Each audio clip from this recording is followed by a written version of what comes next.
Go ahead. We're good. All right. Hi, I'm Jodi with World Tree Coaching, and Hui-chin and I are here tonight for me this morning talking about life, money, and globetrotting. And hello, hi Hui-chin. Yeah. Hi, Jodi. Yeah, this is Chen from Pavlov Financial Planning. I'm a certified financial planner and also a globetrotter. Yeah. So yeah, today did you say that we're talking about habits? Yes. No, you have. Yes. Today we're talking about habits. We chose that as our topic. I think it's an interesting topic because I think that, of course, everyone, whether they're dealing with, whatever they're dealing with in life, whether it's a life issue or specifically related to health or financial planning or whatever, whatever it is, people always seem to be wanting to bring more positive habits into their life and to kind of get rid of bad habits. You hear people talk about that all the time. And I think in our lifestyle, transitioning a lot possibly creates an opportunity to look at habits a little bit differently. I don't know. Yeah, let's start with something light. So what are the habits that you like the most that you have? Me? Yeah. My habits. It's funny because a couple years ago I did this big examination of my habits that I habits I wanted to have in my life, or the habits that I had that I had let go or wanted to bring back in. So for me, I exercise almost every day, if not every day, whether it's going for a run or a walk or doing yoga. I practice meditation. I do that every day. Those are two really big ones that are really part of and I try to eat healthy and stuff like that. But those are two that are habits, things I do every day that I don't miss, that I like having, that I think make a big difference. What about you? Yeah, exercise definitely a huge thing. Yeah. Well, I guess it's interesting when you're talking about habits because sometimes there are things that you just do and you don't realize that is a habit until you think about it. I feel like exercise is a more intentional habit for me. It's actually started after, I guess, after I met my husband. And he already had the exercise habit. Right. And he would sort of, not forcing me into it, but he would positively encourage me to do that as well. So now it's more like if I don't do it, I don't feel right. Yeah. And I sort of both physically don't feel right and mentally feel like I'm guilty of something, like I'm supposed to be doing it. So that's sort of enhanced habit. So I think a lot of people sort of that's the one interesting about habits is that I think most of the time when we're thinking about developing a habit, it will turn into something like that. It's not natural to us, but we're sort of forcing ourselves to adapt to that habit because we know that it's good for us in the long run, even though it doesn't come naturally. What do you think? Right. I kind of wonder is that when people take on a habit, is it let's say just take exercise, for example. And is it at first difficult and they don't really like it, but they, do it because they feel like they should, because it's good for their health, or they're going to feel guilty if they don't do it or whatever, and then come to like it? Or are there habits that people have that, if we're talking about positive habits, that they really don't like doing, but know that they have to do in order to, reach a certain goal? Because I kind of wonder from a financial planning perspective, are there things that people, it's hard for people to save, for example, but they know that they have to do it. So they do it. And do they find maybe the payoff? I mean, I don't mean literally the payoff, but the positive benefits, of any, are there positive benefits of any habit that end up making that habit not even feel like a habit anymore?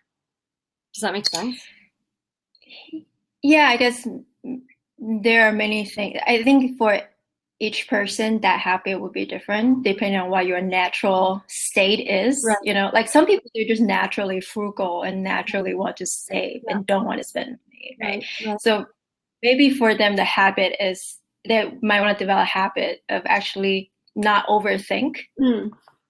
about it when they're spending. Like they need to develop sort of intentionally when their frugal self is nagging, you're spending 50 cents more on this, you Right. shouldn't be. Right. They need to develop a habit of just cut it off as soon as it comes out instead of letting it nagging in their mind. Yeah. Yeah. There and then like you said, there's like the opposite where people, it doesn't naturally come to them. They think naturally less about expenses, but maybe more about the potential of making money. So they're more willing to maybe make some upfront investments, Right. or what they think is an investment upfront, Yeah. but they just end up being cost. Yeah. But they justify their decisions that way. Right. They can see the That benefit. what I'm spending is an investment. Right. Yeah, it's not a cost, and they end up not really think through a lot of their financial decisions clearly. So, yeah, so it's interesting. I think in the beginning, before this talk, we talked about, I almost feel like in terms of habits, they're really not so-called good and bad habits. Although they're generally, like we talked about exercise, like exercise is good for you. And exercise is a good habit. We all agree on that. But what that looks like is different for each person. If you're a CrossFit fanatic already, and somebody tells you need to develop an even better habit, it doesn't work. Exactly. It doesn't work for that person. Maybe they should cut it down so it doesn't hurt, their body prematurely. Whereas you're talking to a person who never exercised. Of course, you want to move them to having an exercise habit. Right. Have you ever had this is kind of a tangent, but have you ever had a habit that you've wanted to get rid of? Like a habit you didn't like?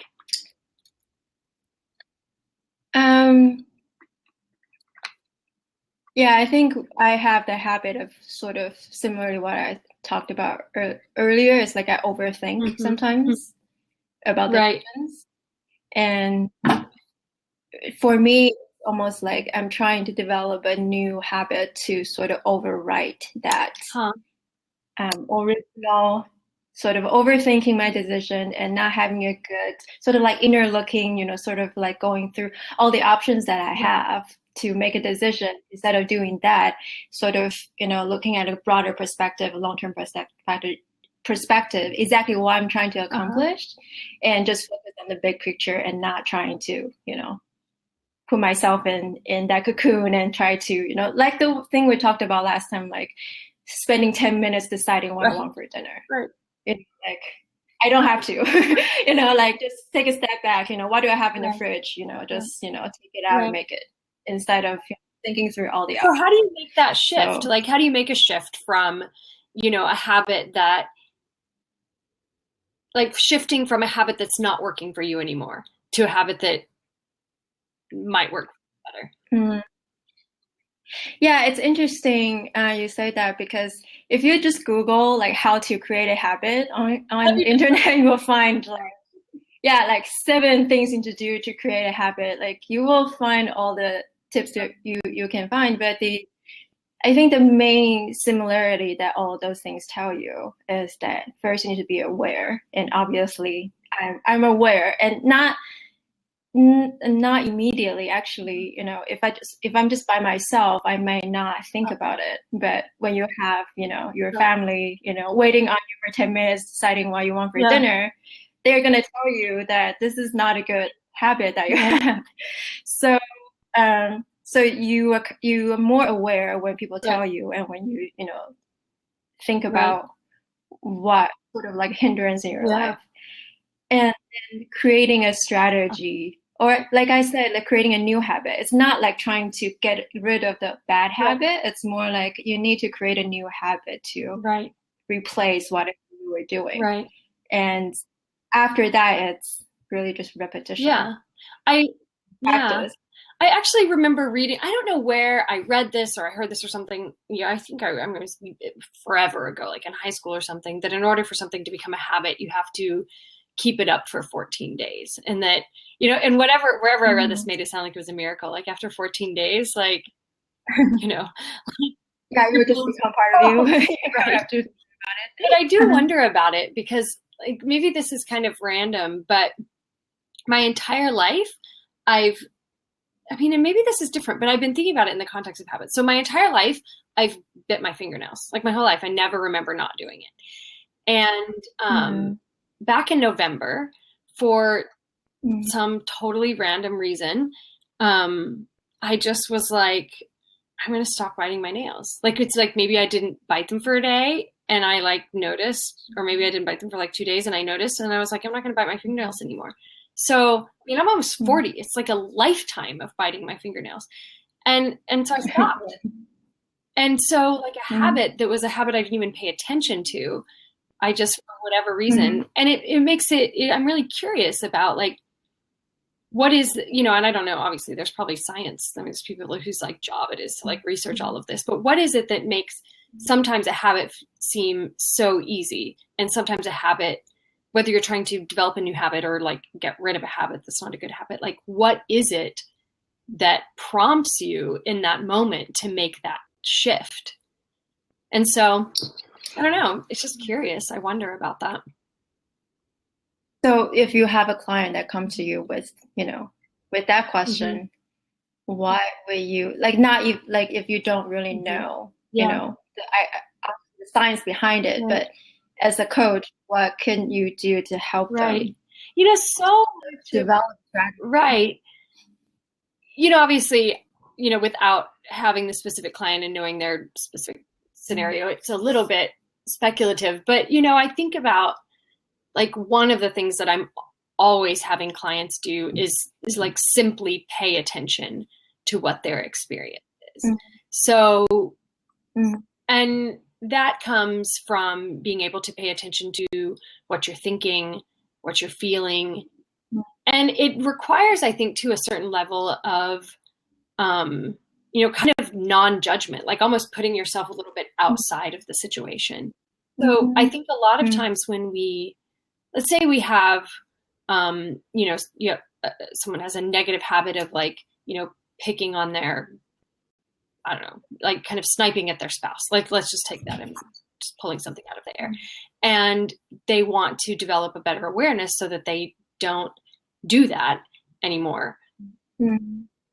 We might kind of together come up with something they could do to pay attention to that, kind of to slowing themselves down in the moment where they see themselves getting frustrated or irritable and noticing, okay, how does that feel physically in my body? What am I aware of in the way that I'm thinking? What assumptions am I making? And I think a lot of times when we do that, then we do this thing where we're like, we talk to ourselves, like we speak badly to ourselves and we're judgmental of ourselves.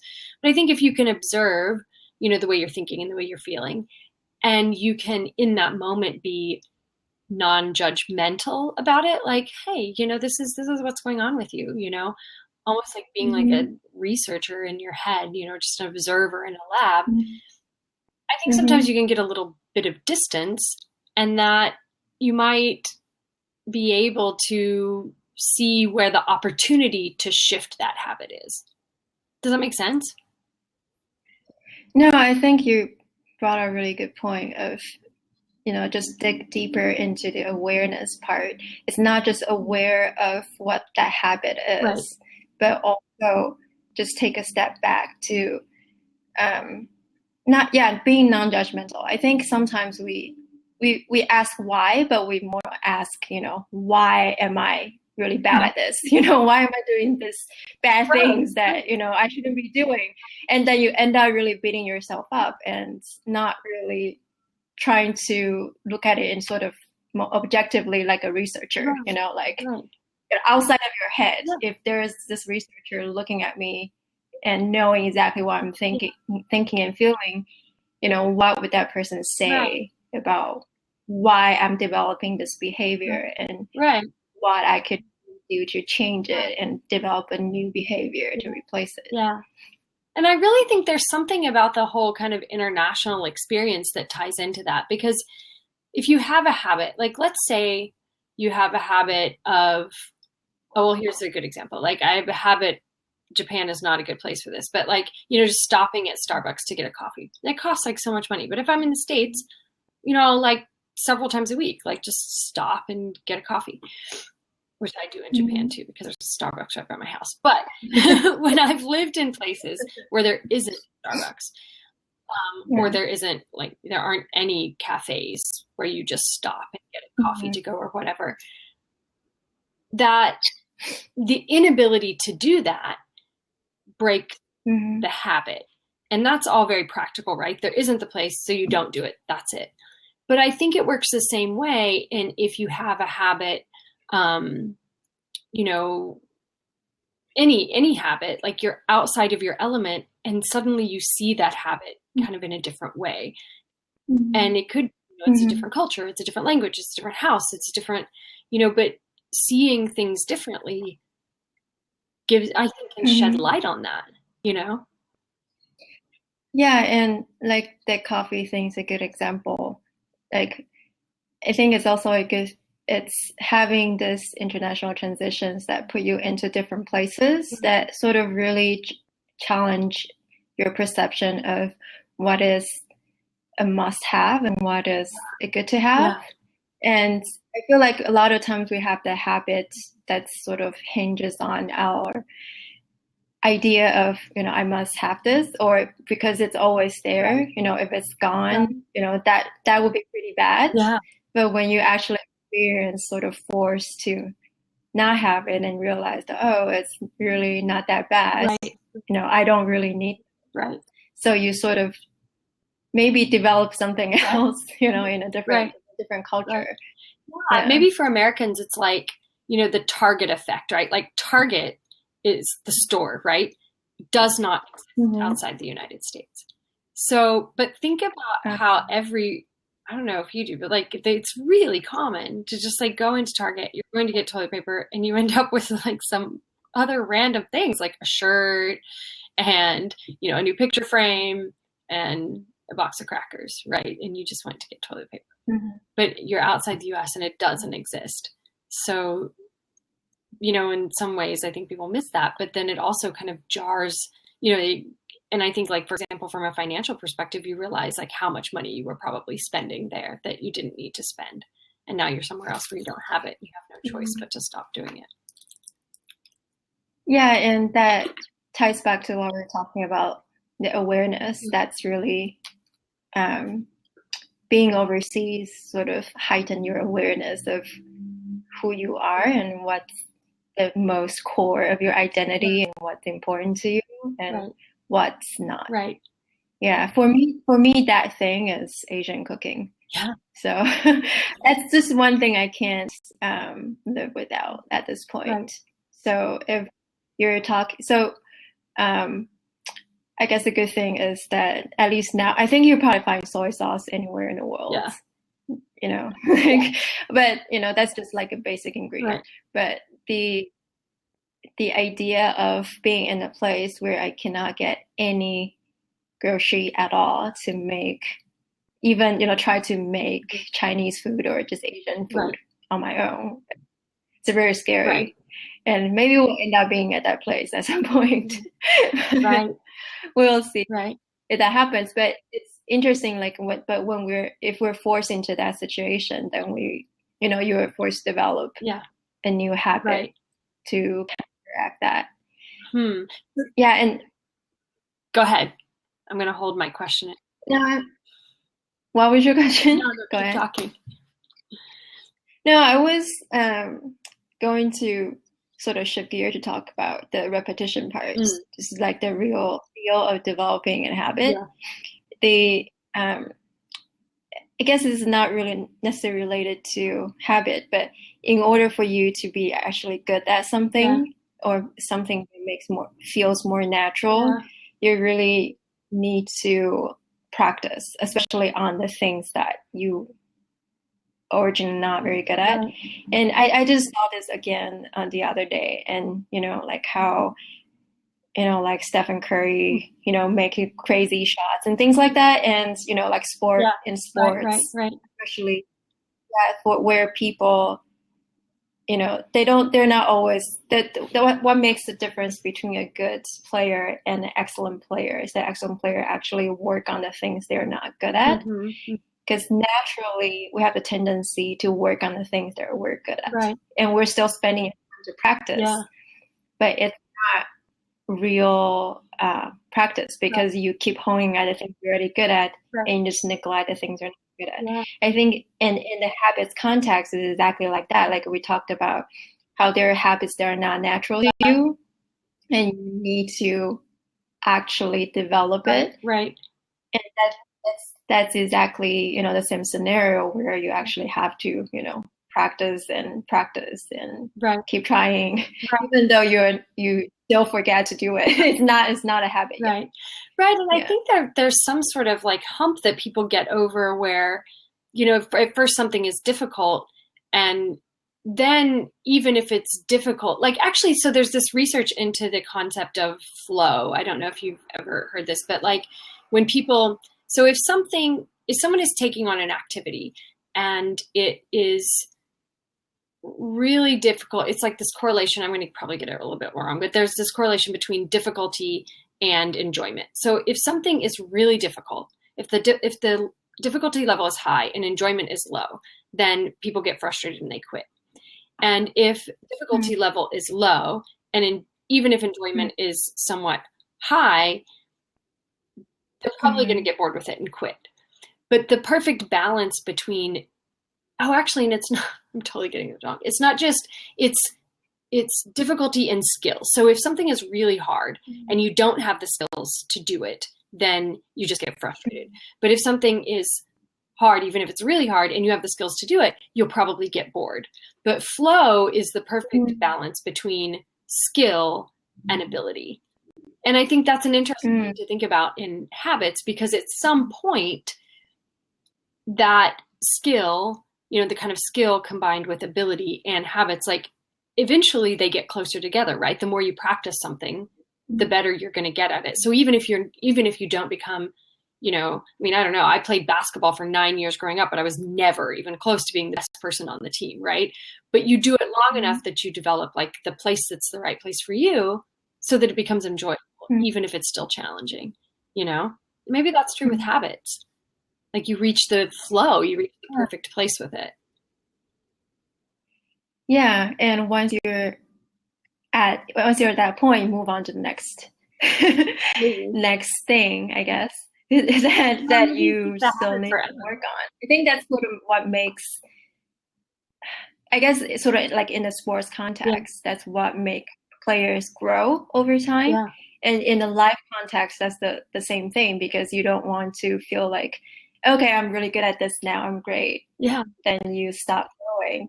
I feel like that's the one thing as human, that's the privilege that we have, is that you constantly find ways to improve ourselves. Not necessarily because we keep thinking that we're bad. It's more like find places where we thought this is it, and you develop new ideas about what you think it was. I can actually develop a new habit to do something different. And I think that's sort of another thing that international moves give us, is that you're shifting, because there's the shifting culture and in things that we're not familiar with. Right. You have that stimulation of, this is, there are some other things I can think about, or another way I can think about the situation. Right. Yeah, you kind of have the opportunity to recreate your identity. I mean, and I say that a lot. I wonder how that shows up in financial planning, but it certainly shows up in life coaching with expats, that people find right around the time that they move is this kind of window to make shifts professionally or personally, and sometimes that's in relation to habits, anywhere from just the way you think about yourself. I mean, because people can have a habit of thinking about themselves in a certain way, to, taking steps to, because you can kind of get in a rut, and then you move. And if you realize, I want to make a change in this area, you're at a place where, no one or very few people know you. It's almost like you can completely either tune back into who you find that you really are and kind of cast off habits that aren't working for you anymore, or even discover a whole side of yourself that you've never explored. There's a lot of freedom in that, I think, with the moving. Yeah, and I think there's always, for financial planning, I always think about it as two on a spectrum. It's not that extreme, but overall, there's the very long-term thing, or the very important thing, the more things that you value in life, that no matter how your identity shifts, those things should stay the same. Like, that's so true. Marriage. Yeah. Like your love for your husband or wife, or your love for your children and what you want to do for them. All those things that would always be there. And you develop some kind of, I think that's what the most important thing in terms of financial planning is, that you focus on those things. So no matter what changes, in short term, how your habits change and things like that, you make sure they always align to the long-term goals. And the habits, there are a set of habits you can develop to make sure you always tie all of the things back to your long-term goals. I think I would call it more like the habits of making good decisions and smart decisions. So it's not like it's not a routine. It's so far what we're talking about is of habits is more like, drinking coffee, not drinking coffee, exercise every day, things like that. It's more like a routine, and you hope that it just being part of your life and you forget about it. But there are sort of habits where it's just a mindset. It's a way of making decisions for uncertainties, for things far in the future, for the big picture things. And those are good habits to develop too. I would say probably more important. That's than just their routine. That's so true. I agree, like 100%. That's actually something I do with clients as well. In particularly like with my mantra builder work, and that looking at, what are the things, like with clients in those 3 sessions, we look at, what are the things, and we talk a lot about decision making. What are the things that when faced with a difficult decision, or faced with a transition, or faced with, a challenging time in your life or a really great time in your life, what are the things that you look back to, the phrase or the 4 or 5 words or whatever, that you can look back and say, okay, if I'm making this decision, if these elements are present in the decision, then it's the right decision, then I'm on the right track. That if I have these things in mind, I'm making the best possible decision for me right now, And it's interesting because I always find this in all of our conversations. Like we always kind of come back to like this, like very, like almost identical kind of perspective on, you can do whatever the decisions are that you make if you are going back to the place that is, your heart or just your foundation, the fundamental beliefs that guide what you want out of life, then for the most part, the decision making is going to kind of fall in the right place. Yeah, so I think there's, I guess in summary, there is, I guess, two type of habits we're talking about. It is nice to have habits that are like routine, because that's sort of, so take the decision making out of it. So what you're talking about, if every single small decision that in our lives we need to like apply 5 principles and make sure that's the right thing to do, it's becoming too challenging. So you should do that once in terms of, should I exercise every day? And once you decide that that's the right thing to do, you just develop the routine and you don't think about exercise today, wait tomorrow. But for the long term, the big picture, the really important things in your life that you value. That the habit is actually the decision making process. Which is much more difficult because and for different people you run into different obstacles.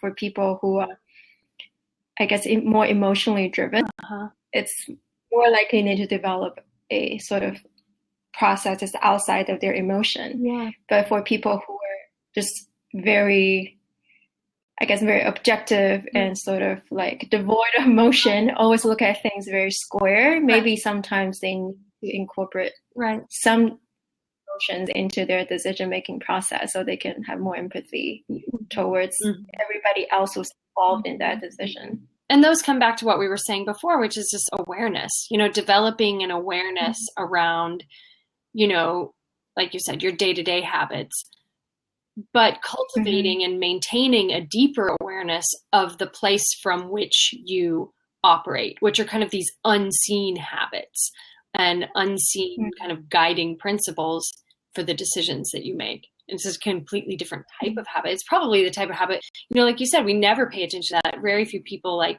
their New Year's resolutions, they're looking at these kind of like, how do I look at the things that I value most? And how do I bring that into my decision making, And yet those are the things that are so fundamental, that make such a difference, Yeah.